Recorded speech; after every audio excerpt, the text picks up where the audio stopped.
Good morning, this is Vivekanand. Online class में आप सबका स्वागत है। यह वीडियो फंडामेंटल ऑफ कंप्यूटर का पार्ट 2 है। इस वीडियो में क्या सीखेंगे चलिए देखते हैं।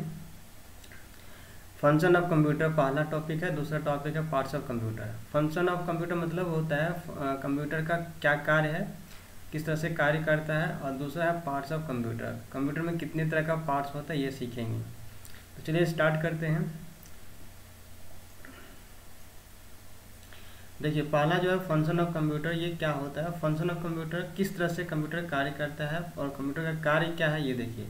तो कंप्यूटर का कार्य तीन तरह का होता है। पहला है data collection, data storage and data processing, और तीसरा है डेटा आउटपुट। तो डेटा कलेक्शन क्या होता है। डेटा कलेक्शन होता है कि डेटा को कलेक्ट करना। जैसे आप कुछ भी टाइप करते हैं, वो टाइप इस डिवाइस की मदद से करते हैं, तो यहाँ से डेटा का कलेक्शन होता है। जो भी टाइपिंग करते हो यहाँ से डेटा इसमें जाके स्टोर होता है। तो पहला इसका हो गया डेटा कलेक्शन। पहला इसका कार्य क्या है, डेटा कलेक्शन है। तो डेटा जहाँ से कलेक्ट होता है उस डिवाइस को हम लोग इनपुट डिवाइस बोलते हैं। तो इनपुट डिवाइस के बारे में हम आगे आपको बताएंगे कि कितने तरह का पार्ट्स, कंप्यूटर का पार्ट्स, उसमें हम आपको बताएंगे कि इनपुट डिवाइस क्या होता है। तो पहला हो गया इसका कार्य क्या कि डेटा कलेक्ट करना। दूसरा डेटा स्टोर, ये जो भी कलेक्ट होता है वो जाके जमा हो जाता है इसमें। और इसका नाम आपका सीपीयू है, जानते होंगे सीपीयू, यानी सीपीयू के अंदर डेटा स्टोर होता है। इसको हम लोग डेटा है ना, जहाँ पे डेटा कलेक्ट होता है उसको हम लोग सीपीयू या तो डेटा प्रोसेसिंग डिवाइस बोलते हैं, यानी इसका प्रोसेसिंग डिवाइस कह सकते हैं। इसका फुल फॉर्म आप जानते होंगे सेंट्रल प्रोसेसिंग यूनिट। उसके बाद इसका क्या डेटा जो आता है इसमें जमा होता है, उसका प्रोसेसिंग किया जाता है। प्रोसेसिंग मतलब क्या होता है, ऐसे मान लेते हैं आप सपोज 5 और 6 को जोड़ना आप चाहते हैं, तो 5 और 6 यहाँ से इनपुट करेंगे। इनपुट करने के बाद यहाँ पे जाके आएगा और यहाँ से दोनों एडिंग होगा, और एडिंग होने के बाद आपको डिस्प्ले यहाँ पे होता है। तो यहाँ पे क्या हुआ, प्रोसेस हुआ, मतलब एडिंग का काम यहाँ पे हुआ। और यहाँ पे सिर्फ आपको दिखेगा कि रिजल्ट दोनों जोड़ने के बाद कितना आ रहा है। यहाँ पे कोई काम नहीं होता प्रोसेसिंग का, कि कोई कैलकुलेशन का काम नहीं होता। सिर्फ ये डिवाइस जो है आपको डिस्प्ले के लिए बनाया गया है। तो पहला फंक्शन का 3 तरह का कार्य होता है। पहला एक डेटा का कलेक्ट करना, स्टोर करना, प्रोसेस करना, और डेटा को डिस्प्ले देना। तो डिस्प्ले करने के लिए अलग अलग डिवाइसेस अवेलेबल है, और कलेक्ट करने के लिए भी अलग अलग डिवाइसेस अवेलेबल है। सीपीयू सिर्फ एक होता है, इसमें कोई चेंजिंग नहीं करते हम लोग। तो यहाँ पे देखिए 3 तरह का कंप्यूटर का कार्य हो गया। पहला है डेटा कलेक्शन, दूसरा data storage and data processing, और डेटा आउटपुट। आप सीख गए होंगे कि डेटा कलेक्शन क्या होता है। डेटा कलेक्शन होता है डेटा एक्सेप्ट करना टू द सीपीयू में। तो एक्सेप्ट करने के लिए एक डिवाइस ज़रूरत पड़ता है, उस डिवाइस को इनपुट डिवाइस बोलते हैं। और यहाँ पे देखिए डेटा स्टोरेज, डेटा स्टोरेज क्या हुआ, जो डेटा कलेक्ट करते हैं उसको स्टोर करते हैं। तो स्टोर कहाँ पे करते हैं, तो सीपीयू के अंदर स्टोर होता है। और डेटा प्रोसेसिंग, डेटा प्रोसेसिंग मतलब क्या हुआ, डेटा को कैलकुलेट करना, प्रोसेस करना, कैलकुलेशन करना, और प्रोसेस करने के बाद जो रिजल्ट होता है वो यहाँ पे डिस्प्ले देना। तो ये हो गया आपका 3 तरह का फंक्शन कंप्यूटर का। इसी के आधार पे हम लोग पार्ट्स ऑफ कंप्यूटर को हम लोग डिफाइन करेंगे। तो देखते हैं पार्ट्स ऑफ कंप्यूटर में क्या क्या आता है। पार्ट्स ऑफ कंप्यूटर जो देख रहे हैं आप, वो 2 तरह का होता है। पहला हार्डवेयर और दूसरा है सॉफ्टवेयर। हार्डवेयर क्या होता है और सॉफ्टवेयर क्या होता है, इसके बारे में हम लोग चर्चा करेंगे। कंप्यूटर 2 तरह का वर्गीकृत किया गया, पहला हार्डवेयर और दूसरा सॉफ्टवेयर। हार्डवेयर सॉफ्टवेयर अभी हम आपको बताएंगे क्या होता है। और हार्डवेयर 3 तरह का आपका डिवाइसेस हार्डवेयर होता है, इसको भी हम लोग अभी डिफाइन करेंगे। इनपुट डिवाइस कितने तरह का होता है आपको बताएंगे। एग्जांपल यहाँ पे 3 बताएं, इससे और भी ज़्यादा होता है। प्रोसेसिंग डिवाइस में 3 तरह का डिवाइसेस 3 कैटेगरी में बांटा हुआ, इसको भी बताएंगे। आउटपुट में जो है आपका इस तरह का एग्जांपल है, ये पूरे अभी हम डिटेल में बताएंगे। पहले सबसे पहले हार्डवेयर के बारे में सीखते हैं कि कंप्यूटर में हार्डवेयर और सॉफ्टवेयर में क्या अंतर है।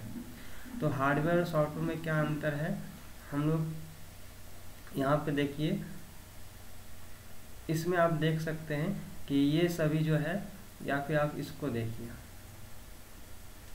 देखिए कंप्यूटर हार्डवेयर। कंप्यूटर हार्डवेयर में क्या देख रहे हैं आप, ये हार्डवेयर है, ये हार्डवेयर है, ये हार्डवेयर है। हार्डवेयर मतलब क्या होता है कि हार्डवेयर फिजिकल कंप्यूटर जितना पार्ट्स वगैरह है, ये एक पार्ट्स है, ये भी पार्ट्स है, ये भी पार्ट्स है। तो ये सभी जितने भी तरह कंप्यूटर में पार्ट्स होता है जो हम लोग कंप्यूटर में यूज़ करते हैं उसको हार्डवेयर कहते हैं। हार्डवेयर क्या होता है? तो physical component of the computer, जिसको आप देख सकते हैं, छू सकते हैं, इसके बारे में आपको बताएंगे हम। तो इस तरह का कंप्यूटर का बहुत सारा पार्ट्स वगैरह होता है जो हम लोग हार्डवेयर जानते हैं। सॉफ्टवेयर जैसे यहाँ पे जो लिखा हुआ दिख रहा है ये सब सॉफ्टवेयर का काम है। ये जो लिखा हुआ दिख रहा है, फोटो जो दिख रहा है यहाँ पे जो शो कर रहा है ना, ये सब आइकन सब शो कर रहा है, ये सब सॉफ्टवेयर है। लेकिन ये डिवाइसेस जो दिख रहा है और ये डिवाइसेस जो दिख रहा है वो सब हार्डवेयर कहलाता है। हार्डवेयर सॉफ्टवेयर में क्या अंतर है आपको हम बताते हैं। हार्डवेयर जो है वो फिजिकल कंपोनेंट्स होता है, लेकिन सॉफ्टवेयर जो होता है वो ग्रुप ऑफ प्रोग्राम होता है। कंप्यूटर जो काम करता है वो सॉफ्टवेयर को अनुसरण करके काम करता है, इसी को सॉफ्टवेयर को फॉलो करता है। मतलब हार्डवेयर तभी काम कर सकता है जब हम इसके अंदर सॉफ्टवेयर इंस्टॉल कर देते हैं। तो ये जो है ना, ये जो आप देख रहे हैं सॉफ्टवेयर क्या होता है, तो ग्रुप ऑफ इंस्ट्रक्शन होता है। एक तरह का सॉफ्टवेयर इंस्ट्रक्शन होता है जो इस इंस्ट्रक्शन को ये फॉलो करता है हार्डवेयर। तो आगे हम देखते हैं कि और हार्डवेयर और सॉफ्टवेयर के बारे में क्या क्या है। तो सॉफ्टवेयर हम लोग आगे और पढ़ेंगे, अभी फिलहाल हम लोग हार्डवेयर के बारे में देखते हैं। हार्डवेयर जो है एक फिजिकल कंपोनेंट होता है ऑफ द कंप्यूटर। यहाँ पे देखिए ये जितना फिजिकल कंपोनेंट है सब हार्डवेयर कहलाता है। और विच कैन टच, जिसको हम लोग इसको छू सकते हैं, आप जानते ही हैं, इसको देख पा रहे हैं एंड सी देख पा रहे हैं। लेकिन सॉफ्टवेयर इसके अंदर है जो आप देख नहीं सकते हैं। सॉफ्टवेयर इसके अंदर है लेकिन देख नहीं सकते हैं। इसका सिर्फ रिजल्ट देखना चाहते हैं तो इस डिवाइस में हम देख सकते हैं, पर सॉफ्टवेयर कहाँ पे है आप देख नहीं सकते हैं, है ना उसको छू सकते हैं। तो यहाँ पे ध्यान दीजिएगा, सॉफ्टवेयर सिर्फ हार्डवेयर में चलाया जा सकता है और उसका रिजल्ट क्या होता है हम लोग आउटपुट डिवाइस में देखते हैं। तो हार्डवेयर जो physical component of the computer होता है which can touch, see and feel, जिसको हम लोग छू सकते हैं, देख सकते हैं, फील कर सकते हैं। तो हार्डवेयर कितने तरह का होता है? तो 3 टाइप ऑफ हार्डवेयर, 3 तरह का हार्डवेयर होता है। एक इनपुट डिवाइसेस, दूसरा प्रोसेसिंग डिवाइसेस और तीसरा आउटपुट डिवाइसेस। तो कंप्यूटर के फंक्शन के, है ना, कंप्यूटर के फंक्शन के हम लोग जो पढ़ें उसमें 3 तरह का इसका कार्य है, इसीलिए 3 तरह का डिवाइसेस भी इसमें दिया गया है। पहला डिवाइसेस है इनपुट डिवाइसेस, यहाँ पे देखिए इनपुट डिवाइसेस ये होता है। दूसरा है प्रोसेसिंग डिवाइस, इसको हम लोग प्रोसेसिंग डिवाइस बोलते हैं। तीसरा है आउटपुट डिवाइस, इसको हम लोग आउटपुट डिवाइस बोलते हैं। तो यहाँ पे देखिए इनपुट डिवाइस जो है, इनपुट डिवाइस का काम क्या है? डेटा को कलेक्ट करना। प्रोसेसिंग डिवाइस क्या है? तो डेटा को प्रोसेस करना, और प्रोसेस करने के बाद जो रिजल्ट होता है वो डेटा को यहाँ पे डिस्प्ले करना। किसका काम है? आउटपुट डिवाइस का। तो आउटपुट डिवाइस क्या करते हैं? रिजल्ट शो करता है। इनपुट डिवाइस क्या करता है? डेटा को कलेक्ट करता है। प्रोसेसिंग डिवाइस क्या करता है? डेटा को प्रोसेस करता है। आउटपुट डिवाइस क्या करता है? डिस्प्ले करता है। तो इस तरह का कंप्यूटर में जो हार्डवेयर वो 3 कैटेगरी में बांटा हुआ है। कंप्यूटर जितने भी कंप्यूटर्स होता है सभी में 3 ही तरह का डिवाइसेस यूज़ किया जाता है। तो ये सिर्फ अब जो देख रहे हैं यही सिर्फ इनपुट डिवाइस होगा ऐसा कुछ नहीं है। इनपुट डिवाइस में बहुत तरह का होता है, जैसे अब यहाँ पे आपको दिखाया गया है कि इनपुट डिवाइस में ये सब होता है। इनपुट डिवाइसेस क्या होता है? तो इनपुट डिवाइसेस जो है, इनपुट डिवाइसेस है ना, इस दोज डिवाइसेस या वैसा डिवाइसेस होता है ऑफ द कंप्यूटर का, है ना, विच एक्सेप्ट डेटा, जो डेटा को एक्सेप्ट करता है, कलेक्ट करता है फ्रॉम यूजर्स। हम लोग जो भी मन में रखते हैं उसको टाइप कर देते हैं, तो वो यूजर के थ्रू से डेटा क्या करता है? वो एक्सेप्ट करता है, और एक्सेप्ट करने के बाद उसको ट्रांसमिट कर देता है। एंड ट्रांसमिट इट, डेटा को क्या कर देता है? ट्रांसमिट करता है। किसके पास? टू द सीपीयू, सीपीयू के पास। सीपीयू के पास यदि ट्रांसमिट करते हैं तो सीपीयू किसको ट्रांसमिट कर देता है? सीपीयू में, ताकि आप क्या इनपुट कर रहे हैं उसको आप देख सकें। बस में आ गया। तो इनपुट डिवाइस का काम क्या होता है? इनपुट डिवाइस का काम होता है डेटा को एक्सेप्ट करना। यूजर का जो भी डेटा है उसको एक्सेप्ट करके सीपीयू तक पहुंचाना। सीपीयू तक पहुंचने के बाद वो स्टोर करता है, प्रोसेस करता है। ये चीज़ हम लोग इसमें आगे सीखेंगे। तो यहाँ पे देखिए इनपुट डिवाइस कितने तरह का होता है। इनपुट डिवाइस जो है कई तरह का इनपुट डिवाइस होता है। यहाँ पे ETC मतलब इतना ही नहीं, और भी इनपुट डिवाइस होता है। कुछ हम इसमें बता रहे हैं जो इम्पोर्टेंट चीज़ है इसके बारे में हमको बताते हैं। तो पहला जो देख रहे हैं keyboard, mouse, scanner, barcode reader, OCR, MICR, OMR, ये सभी इनपुट डिवाइस है। Microphone, web cam, joystick, touch screen monitor, ये सब का सब इनपुट डिवाइसेस है। इसके बारे में हम लोग एक एक करके पढ़ेंगे। पहले हम लोग ये पढ़ेंगे कीबोर्ड क्या होता है, कीबोर्ड कैसे काम करता है। तो यहाँ पे देखिए कीबोर्ड के बारे में, कीबोर्ड क्या होता है। कीबोर्ड जो है is one of the main input devices use in computer. Computer का सबसे मेन इनपुट डिवाइसेस है कीबोर्ड है, क्योंकि कीबोर्ड के बिना कंप्यूटर में कोई डेटा को हम लोग एक्सेप्ट नहीं कर सकते, इसलिए कीबोर्ड सबसे मेन इनपुट डिवाइस होता है। हाँ, कोई भी कंप्यूटर लेते हैं तो कीबोर्ड उसमें बहुत ज़रूरी होता है, इसलिए क्योंकि ये मेन इनपुट डिवाइस है। इसके बिना कंप्यूटर कार्य नहीं कर सकता है, क्योंकि हम लोग कोई भी इंस्ट्रक्शन उसमें नहीं दे सकते हैं। It is use to enter text. इसका प्रयोग हम लोग क्यों करते हैं, इसका प्रयोग हम लोग एंटर करने के लिए, टेक्स्ट मतलब जो हम लोग टाइपिंग करते हैं ABCD, उसको इंटर करने के लिए करते हैं, मतलब कंप्यूटर में कलेक्ट करने के लिए करते हैं। एंड न्यूमरिक डेटा मतलब 1 2 3 4 5 जो भी लिखते हैं, जैसे कि 10 और 15 को जोड़ना है तो न्यूमरिक डेटा हो गया, वो नंबर वाला जो डेटा होता है उसको हम लोग इसको एक्सेप्ट कर सकते हैं, इंटर कर सकते हैं इससे इन अ कंप्यूटर सिस्टम। अब यहाँ पे देखिए जो it looks very similar to typewriter, ये जो कीबोर्ड दिखता है ये टाइपराइटर जैसा दिखता है, आप जानते ही हैं। कीबोर्ड जो है इसमें टोटल 104 की होता है, याद रखिएगा, इसको गिनिएगा 1 2 3 4 5 6 होने से, तो ये टोटल 104 की होगा। अब याद रखिए किसी जो डिजिटल कीबोर्ड होता है उसमें 108 की होता है, लेकिन जो सिंपल की है उसमें 104 की होगा। और इसके बारे में हम लोग अभी और कुछ जैसे जानकारी प्राप्त करेंगे। जैसे सबसे बड़ा की जो होता है वो स्पेस बार होता है। और ये देखिए ये कीबोर्ड के बारे में कुछ जानना बहुत ज़रूरी है। जैसे आपको बताते हैं हम कि कीबोर्ड में हम लोग डेटा को इंटर करते हैं, तो कीबोर्ड में बहुत तरह का इसमें की होता है, जैसे ये इसको की बोलते हैं, तो सबका अलग अलग नाम है, आप देख पा रहे हैं। यदि आप टाइपिंग करते हैं तो इस की के बारे में, सभी की के बारे में आपको जानकारी होना बहुत ज़रूरी है, तभी आप अच्छे से टाइप कर सकते हैं।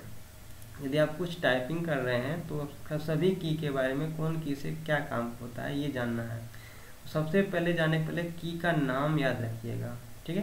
की का नाम याद रखिएगा। सबसे बड़ा की जो देख रहे हैं ये स्पेस बार होता है। यदि हम कोई 2 लेटर या 2 वर्ड के बीच में स्पेस देना चाहते हैं तो इस बटन से हम स्पेस दे सकते हैं। इसका नाम क्या है, स्पेस बार, सबको जानते हैं। जैसे यहाँ पे देख रहे हैं एंटर की 2 होता है। कंप्यूटर में बोलेगा इंटर की संख्या कितना होता है, तो कंप्यूटर में इंटर की संख्या 2 होता है। एक यहाँ पे इंटर की है, एक यहाँ पे इंटर की है, ठीक है। अब कीबोर्ड यदि आप देखे होंगे कहीं तो आप देखिएगा इंटर की संख्या 2 है। 2 क्यों दिया हुआ है, क्योंकि स्पीड में आप काउंट कर सकें कीबोर्ड पे, इसीलिए दिया हुआ है। क्योंकि यहाँ पे जो टाइपिंग करेंगे उस जब इंटर का ज़रूरत पड़ता है, यहाँ से हम लोग इंटर का यूज़ करते हैं। और जब हम लोग ये वाला टाइपिंग करेंगे 1 2 3 4, तो यहाँ पे इंटर टाइप करेंगे, तो दोनों में से कोई भी इंटर बटन दबाएंगे तो वर्क करेगा, काम करेगा। पर यदि आपको स्पीड काम करना है, क्योंकि हाथ जो है मेरा यहाँ पे चल रहा है, तो फिर यहाँ लाना फिर यहाँ लाना, थोड़ा सा गैप हो जाता है, समय लग जाता है। तो इसीलिए हम लोग यहाँ पे इंटर दिया कि ताकि आप यहाँ पे जो टाइप कर रहे हैं यहीं से आप काम कर सकते हैं, इंटर कर सकते हैं। इंटर से क्या होता है, कोई भी जैसे आप टाइप कर रहे हैं तो लाइन चेंज करना हो तो लाइन चेंज करने के लिए इंटर दबाते हैं। यदि कोई काम डन करना चाहते हैं कि फिनिश करना चाहते हैं तो इंटर बटन दबा सकते हैं। तो इंटर बटन 2 होता है। नेक्स्ट यहाँ पे देखिए, यहाँ पे जो देख रहे हैं ये यहाँ से लेके यहाँ तक, इसमें जो ये जो F1 F2 F3 F4 F5 ये F12 तक होता है। इसको हम लोग क्या बोलते हैं, इसको हम लोग बोलते हैं फंक्शन की। याद रखिएगा, फंक्शन की हो गया कंप्यूटर से संबंधित, कंप्यूटर से सिस्टम से संबंधित होता है। जैसे बंद करना है तो Alt F4 दबाते हैं, स्टार्ट करना है, रिस्टार्ट करना है, तो इस तरह से कंप्यूटर से संबंधित जो बटन होता है वो F1 से लेके F12 तक फंक्शन की होता है। इसका यूज़ क्या है, आपको सभी बटन का अलग अलग यूज होता है, ठीक है। तो कंप्यूटर से संबंधित जब भी सिस्टम से संबंधित जो सॉफ्टवेयर से संबंधित जो प्रॉब्लम होता है इसको हम लोग दूर करते हैं। इंस्टॉलेशन से संबंधित जो प्रॉब्लम होता है यहाँ से शॉर्टकट की हम लोग यूज़ करते हैं। नेक्स्ट यहाँ पे देखिए जो ये जो देख रहे हैं QW, ये सभी की जो होता है ये जो अल्फ़ाबेटिकल की कहलाता है। तो अल्फ़ाबेटिकल की देखिए कहीं होगा, इसमें तो नहीं दिया हुआ है, लेकिन यहाँ से जान समझ लीजिए कि ये जो यहाँ से लेके यहाँ तक की दिख रहा है सब अल्फ़ाबेटिकल की है, QWERTY ये जो सब है अल्फ़ाबेटिकल की है। इससे हम लोग क्या करते हैं, इससे हम लोग अल्फ़ाबेट की इंटर कर सकते हैं। देखिए उसके बाद शिफ्ट यहाँ पे जो दिख रहा है शिफ्ट, ये वाला बटन, ठीक है, ये वाला बटन से क्या कर सकते हैं हम लोग, यदि आपको कैपिटल लेटर टाइप करना हो तो इसको दबाए रखने के बाद जो हम यहाँ पे इसको टाइप करेंगे तो कैपिटल लिखाता है, ठीक है। यदि कैपिटल लिखना है तो शिफ्ट बटन दबाए रखना है, इसको दबाए रखेंगे और जब भी टाइप करेंगे तो आपका कैपिटल लिखाएगा। जो नहीं जानते वो सीखिएगा, जो नहीं जानते तो उसके लिए तो बहुत बढ़िया है। शिफ्ट बटन दबाए रखने से जो टाइप करेंगे उसके बाद कैपिटल लिखाता है। तो शिफ्ट बटन 2 दिया हुआ है, यहाँ पे देखिए 2 दिया हुआ है। इससे क्या होता है, हम लोग दोनों हाथ का जब यूज़ करते हैं तो शिफ्ट एक हाथ से इधर वाला शिफ्ट दबाएंगे इससे टाइप करेंगे, फिर इधर वाला शिफ्ट दबाएंगे इससे टाइप करेंगे। तो स्पीड टाइपिंग के लिए 2 शिफ्ट दिया हुआ है ताकि आप स्पीड में टाइपिंग कर सकते हैं। अब देखिए शिफ्ट का प्रयोग और यहाँ पे कैप्स लॉक, ये दोनों में क्या अंतर है। इसको दबाने से भी आपका, इसको दबा के छोड़ दीजिए, इसको दबाए रखने से नहीं, इसको एक बार दबा दीजिए कैप्स लॉक तो यहाँ पे लाइटिंग जल जाएगा, देखिएगा कैप्स लॉक का लाइटिंग है, ठीक है। जैसे ये जला हुआ रहेगा तो इसका मतलब जो टाइप करेंगे तो कैपिटल लिखाएगा, इसको दबा के रखने की जरूरत नहीं पड़ता, एक बार सिर्फ दबा दीजिए कैपिटल लेटर लिखाने लगता है। तो इसमें शिफ्ट में क्या होता है, आपको दबा के रखना पड़ेगा और कैप्स लॉक में एक बार दबा के छोड़ दीजिए, यहाँ पे लाइट जल रहा है इसका मतलब वो ऑन है और जो भी लिखेंगे वो कैपिटल लिखाएगा। तो दोनों में क्या अंतर है समझ में आ गया होगा।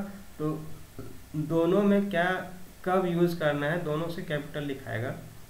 तो दोनों में कब यूज़ क्या करना है, देखिए जब ऑल कैपिटल लिखना हो, कभी भी कोई सेंटेंस लिख रहे हैं तो जैसे यहाँ पे देख रहे हैं, यहाँ पे क्या देख रहे हैं कि यहाँ पे पहला लेटर कैपिटल है सब स्मॉल है, तो यहाँ पे हम लोग कैप्स लॉक ऑन नहीं करेंगे और यहाँ पे हम लोग शिफ्ट का प्रयोग करेंगे, क्योंकि एक बार शिफ्ट दबाएंगे फिर के दबा देंगे। जैसे यहाँ पे देख रहे हैं पहला लेटर कैपिटल आ गया, फिर यहाँ पे कैपिटल आ गया, तो जब बीच बीच में जब कैपिटल आ रहा है इसलिए बीच बीच में कैपिटल यूज़ करने के लिए शिफ्ट का प्रयोग करते हैं और सभी का सभी कैपिटल लिखने के लिए हम लोग कैप्स लॉक का प्रयोग करते हैं। दोनों का दोनों कैपिटल लेटर लिखने के लिए काम आता है। ये सीख गए होंगे। नेक्स्ट यहाँ पे देखिए नंबर की, यहाँ पे जो देख रहे हैं 1 2 3 4 5 0, ये सभी नंबर की होता है। नंबर की यहाँ से लेके सब नंबर की कहलाता है, ठीक है। इसको हम लोग नंबर की बोलते हैं। तो यहाँ से हम लोग नंबर यूज़ कर सकते हैं, नंबर इंटर कर सकते हैं। ये वाला की जो देख रहे हैं इसको हम लोग एरो की बोलते हैं। जितना नाम है आप सब याद रखिएगा, किस बटन का नाम क्या है, बस इतना याद रखना है। और दूसरा कार्य भी याद रखना है कि किस बटन से क्या काम करते हैं। इससे क्या करते हैं, कंप्यूटर में कर्सर होता है, जानते होंगे। कर्सर जब टाइप करते हैं तो वहाँ पे कर्सर बिलिंग करता है। जैसे यहाँ पे टाइप करेंगे तो यहाँ पे कर्सर बिलिंग करेगा। तो कर्सर को आगे पीछे लेफ्ट है ना, लेफ्ट राइट अप डाउन करने के लिए इसका प्रयोग कर सकते हैं। नेक्स्ट यहाँ पे देखिए, ये हम लोग सीख गए एरो की क्या होता है। उसके बाद है विंडो की। विंडो की का प्रयोग कब करते हैं, विंडो की का प्रयोग जैसे आप इस यहाँ पे एकदम कॉर्नर में रहता है स्टार्ट बटन, उस पर आप माउस से क्लिक कर सकते हैं, या तो यहाँ इस बटन दबाएंगे तो स्टार्ट बटन ओपन हो जाता है। तो स्टार्ट बटन ओपन करना चाहते हैं तो यहाँ से भी आप ओपन कर सकते हैं। देखिए कंट्रोल की दिया हुआ है, कंट्रोल की कब क्या यूज़ करना है। यहाँ पे देखिए, यहाँ भी कंट्रोल की है, यहाँ भी कंट्रोल की है।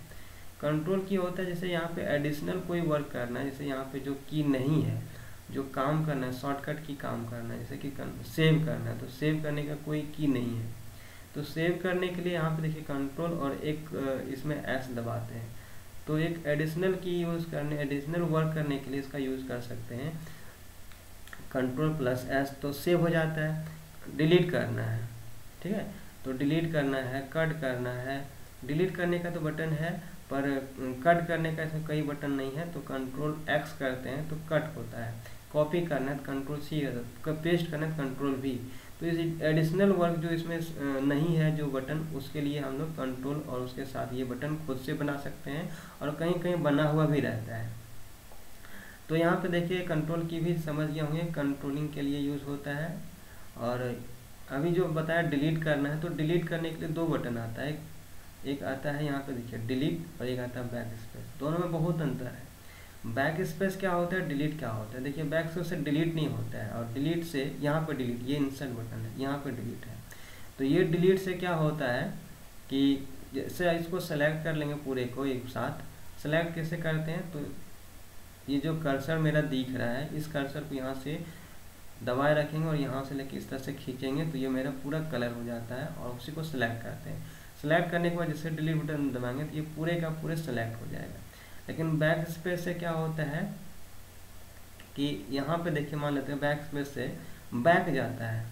जैसे आप यहाँ पे है बैक स्पेस दबा देंगे तो इस एक स्टेप से बैक चले जाएंगे हम, मतलब पीछे की ओर आता है। और फॉरवर्ड करने के लिए फिर इसमें अलग किया होता है, लेकिन बैक करने के लिए जो होता है ऐसे कंट्रोल जेड करते हैं, कंट्रोल जेड से भी है ना बैक जाता है। तो बैक करने से यहाँ पे देखिए, यहाँ पे यदि आपका कर्सर है और बैक बटन यदि दबाएंगे तो ये एस मिट जाएगा, डॉट और एस मिट जाएगा। मान लेते सब मेरा आपका कर्सर यहाँ पे है और ये back button back space button दबाएंगे तो मेरा डी मिट जाएगा। लेकिन यदि डिलीट बटन दबाएंगे तो इधर वाला मिटता है, कर्सर के राइट और जो लेटर होता है वो डिलीट से मिट जाता है, और बैक स्पेस से क्या होता है, कर्सर के लेफ्ट जो लेटर है वो डिलीट होता है। लेकिन बैक स्पेस मतलब मायने में ये क्या होता है कि हम लोग बैक करने के लिए यूज़ करते हैं। तो हम लोग ये बैक स्पेस सीख गए हैं, डिलीट भी सीख गए हैं। उसके बाद यहाँ पे देखिए एक होम है, एक इंड है, पेज अप पेज डाउन है, इसको सीखिए। इसको हम लोग क्या बोलते हैं, स्क्रॉल बटन बोलते हैं। माउस में जो एक स्क्रॉल लगा हुआ रहता है उसको घुमाने के बाद पेज अप और डाउन होता है, वही उस स्क्रॉल बटन के लिए यहाँ पे दिया हुआ है। यदि माउस खराब हो जाता है तो आप यहाँ से काम कर सकते हैं। पेज अप, पेज को अप करने के लिए, पेज को डाउन करने के लिए यूज़ करते हैं हम लोग पेज अप और पेज डाउन। हम मतलब यदि पेज का पहला आपको कर्सर जो है यहाँ पे मान लेते हैं और आपके 10 पेज खुला हुआ है, तो 10 पेज में पहला पेज में जाना चाहते हैं तो यहाँ पे आप होम बटन दबाते हैं। और यदि आपको लास्ट बटन में जाना चाहते हैं तो इंड बटन दबाते हैं। पेज के जस्ट एक ऊपर जाना चाहते हैं पेज अप, पेज के जस्ट नीचे कर्सर ले जाना चाहते हैं पेज डाउन। अब यहाँ पे देखिए एक नम लॉक क्या है, ये देखिए नम लॉक जो है नंबर, इस बटन, ये पूरे बटन को लॉक कर सकते हैं, काम नहीं करेगा। काम नहीं करेगा यदि आप इसको दबा दीजिएगा, लाइट ऑन हो गया तो ये बटन काम नहीं करेगा। फिर इसको दबा दीजिए, लाइट बुझ जाएगा यहाँ पे, तो ये ऑफ है, ऑफ रहेगा तभी ये काम करता है। अब यहाँ पे देखिए अब यहाँ पे देखिए क्या है, ये स्कैप बटन क्या होता है। स्कैप बटन क्या होता है कि हम लोग किसी जब कोई गेम चल रहा है तो उसको यदि एग्जिट करना चाहते हैं तो यहाँ से हम लोग गेम को एग्जिट कर सकते हैं, बंद कर सकते हैं। कोई भी फंक्शन, कोई सॉफ्टवेयर यदि आपका चल रहा है और यदि आप बंद करने का ऑप्शन नहीं है तो कीबोर्ड में एक बटन आता है, ये वाला स्कैप, इस बटन को दबा दीजिए, वो प्रोग्राम आपका क्लोज हो जाएगा, स्टॉप हो जाता है। तो हम लोग अचानक जैसे ब्रेक, यदि ये गाड़ी में जैसे ब्रेक होता है उस तरह से यहाँ पे ये ब्रेक का काम करता है। कोई भी प्रोग्राम चल रहा है, आप ब्रेक नहीं, आप बंद करें, बंद नहीं हो रहा है तो यहाँ से इसको दबा दीजिए, वो बंद हो जाएगा। तो यहाँ से बंद कर सकते हैं। तो बैक स्पेस हम लोग पढ़ चुके हैं, डिलीट बटन भी पढ़ चुके हैं और इंटर भी पढ़ चुके हैं। बच गया अल्ट की। अल्ट की का यूज़ हम लोग हिंदी टाइपिंग के लिए ज़्यादातर यूज़ करते हैं, बहुत ज़्यादा यूज़ करते हैं हिंदी टाइपिंग के लिए। प्लस इंग्लिश में भी टाइपिंग होता है, जो एडिशनल वर्क जैसे कंट्रोल की का यूज़, जैसे आप पढ़ें कि एडिशनल वर्क के लिए जो यूज़ करते हैं उसी तरह से अल्ट का भी यूज़ होता है। तो अल्ट भी 2 दिया हुआ है और ये विंडो की भी 2 दिया हुआ। देखिए मेनू जो होता है, मेनू इस पर क्लिक कीजिएगा तो आपका फाइल मेनू जो है वो ओपन हो जाता है जब आप फाइल में काम कीजिएगा उसमें। नेक्स्ट यहाँ पे देखिए आपका प्रिंट स्क्रीन, आपको प्रिंट प्रीव्यू देखना चाहते हो तो यहाँ से हम लोग प्रिंट प्रीव्यू देख सकते हैं। यदि प्रिंट प्रीव्यू नहीं जानते हैं तो आपको पहले टाइप कीजिएगा, तो उसके बाद आपको इसको बताएंगे बाद में क्या होता है। स्क्रॉलिंग तो सीख गए हैं आप। इंडिकेटर तो जान ही रहे हैं, यहाँ पे ये तीन को बल्ब दिया हुआ रहता है कि कौन सा बटन ऑन है और कौन सा बटन ऑफ है। तो सबसे पहले यहाँ पे 3 बटन, इसका मतलब 3 ही बटन के बारे में आपको बताता है। पहला बटन ये वाला है, दूसरा बटन कैप्स लॉक है, ये वाला बटन का है, और स्क्रॉल लॉक जो है वो स्क्रॉल लॉक होता है, तो यहाँ से ये सारा बटन आप सीख गए होंगे। जो नहीं और एक बार इसको देख सकते हैं। इसके आगे जो है हम लोग अब आगे पढ़ेंगे, वीडियो ज़्यादा बड़ा हो रहा है, तो फिर अगले क्लास में हम लोग देखेंगे। इसके बाद जो आपके डिवाइसेस है उसके बारे में हम लोग सीखेंगे। तब तक के लिए धन्यवाद।